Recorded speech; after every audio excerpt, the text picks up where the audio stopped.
Halloween 3 is an installment that a lot of fans hate. But why? Is it because Michael Myers is not in it? Is it because it has nothing to do with the Michael Myers storyline overall? Hmm. Or maybe it's just time to look at this film and judge it fairly as a standalone film. Halloween 3 Season of the Witch was written and directed by Tommy Lee Wallace. It was originally made because they wanted to do an anthology storyline having to do with the Halloween holidays. After Halloween 2, at the time, that was supposed to be the end for Michael Myers. He was supposed to die. So that's why they came up with the idea for Season of the Witch. And when it came out in 1982, people were really pissed off because they thought it was going to be another Halloween movie with Michael Myers in it. But they felt duped. They hated it. Critics hated it. It flopped. And it's gotten this bad rap for the longest time. But through the years, through the decades, it's been out. People have seen it again. They've rewatched it. They've given it another chance. And they've shown more appreciation for it. I've shown more appreciation for it as well. I don't think this is a bad movie at all. I think this is a very unique horror film that's well made and kind of creepy at times, I would say. The story this time is about a company named Silver Shamrock, which they make masks for children on Halloween. And they put these devices on the mask so when the kids are wearing the mask and watching the Silver Shamrock commercials on TV, it pretty much, turns their heads into bugs and kills them. And that's a really messed up thing to do. And this company is like a evil, satanic, sort of, corrupt company that just wants to kill children because they're freaking evil. And I thought that was really interesting, a very unique, very creepy story that involves Halloween. I thought that was very. It was a different take, and it worked for the most part. It's a weird movie, but I I kind of liked it. It's a very interesting take on anti-corporation or anti-TV and how it can be very dangerous, especially towards kids, and how it manipulates them into sucking them in this corporation that will kill them, pretty much. So the movie stars Tom Atkins as a doctor who one night a patient comes in, he's treating the patient, and the patient's talking, he's kind of crazy. He acts a little crazy, but he notices that he's holding on a mask that's from Silver Shamrock. He's been attacked by these mysterious guys in coats. Nobody knows who they are. One of them actually kills the patient. He runs off the hospital while Tom Atkins is chasing him, and the guy freaking blows himself up in the car. And Tom Atkins later finds out that these mysterious guys are actually androids who are working for Silver Shamrock, which is weird, but I'll get to that later about the android thing. But Tom Atkins, he meets this girl named Ellie who claims to be the daughter of the guy that was killed in the hospital, the patient, and they team up and they try to find out what's up with the Silver Shamrock company, what's going on. So they go to the town where the headquarters are, and they discover the crazy truth with that company, the evil with that company. They meet the owner of Silver Shamrock, which happens to be the old man from RoboCop, the owner of OCP Communications. That's funny. But they find out their plans. They try to warn people, but and they also try to escape. But again, these mysterious androids come in, and it is revealed that the villain of the film uses these androids to kill anyone who tries to pretty much tell the whole world what goes on in their company. There's even a scene where Tom Atkins punches one of the androids in the stomach and freaking fluid comes out of his mouth. Kind of looks like eggs or something. I don't know.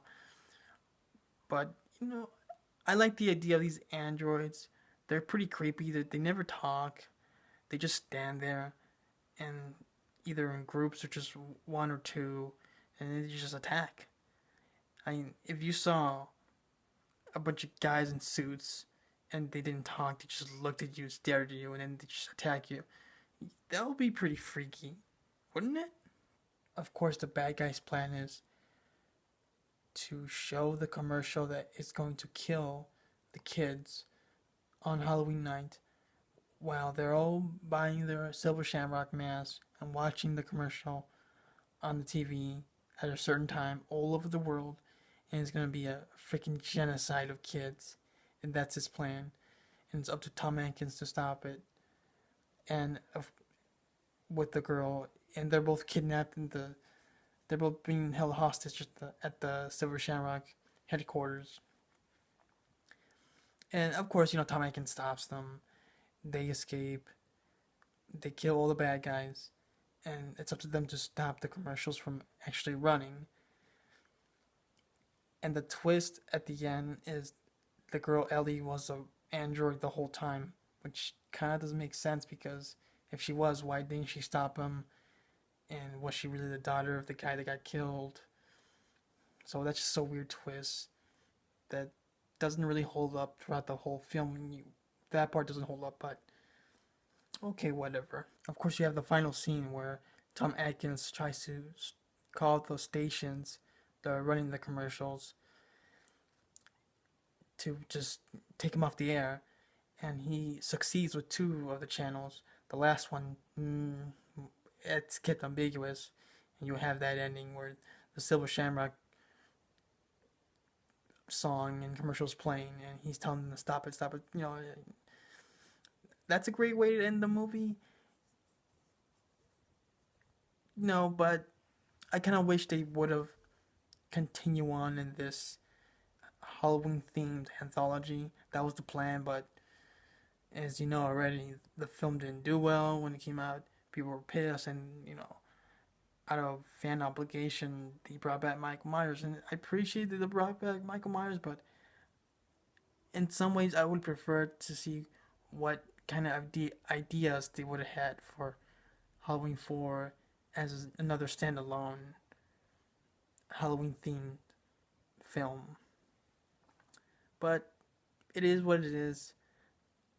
The movie Halloween 3 Season of the Witch still worked for me. And just like the first 2 films, John Carpenter worked on the music again with this one. And the music is pretty good, I'll say. Especially the opening music score at the opening for the opening of the film. It's very creepy, very eerie, very 80s. But I really liked it. I thought that it was really well done. And he did a good job with the music. And of course, who could forget the Silver Shamrock theme song that plays out throughout the entire film. A lot of people find it annoying, but it's a really catchy song, and I like to listen to it once in a while, especially when Halloween season is going on. Fuck it, let's listen to it right now. Happy, happy Halloween, Halloween, Halloween, happy, happy Halloween, Silver Shamrock. How can you hate that song? It's so catchy. Anyway, Halloween 3 Season of the Witch is a well-made film. Tommy Lee Wallace did a good job directing, the actors did a good job, and the story was really, it was different. I'll say that. And speaking of the actors, actually Nancy Loomis, who played Annie in the original, played a role in this film. She plays the ex-wife of Tom Atkins' character, which is, a nice little cameo. I liked it. But even though Season of the Witch is not my favorite, it's definitely the most unique one of the most unique Halloween films, probably the most unique one. I'll give it that. You gotta give it that. So anyway, I hope you guys enjoyed the review. Did you love Halloween 3 or did you hate it? Why did you hate it? I'm curious. Was it because Michael Myers wasn't in it? Even though technically he is, because there's a scene where they show a promo to the original Halloween. He's in there, so technically he's in the film. Not really, but he is in the film. But shit happens.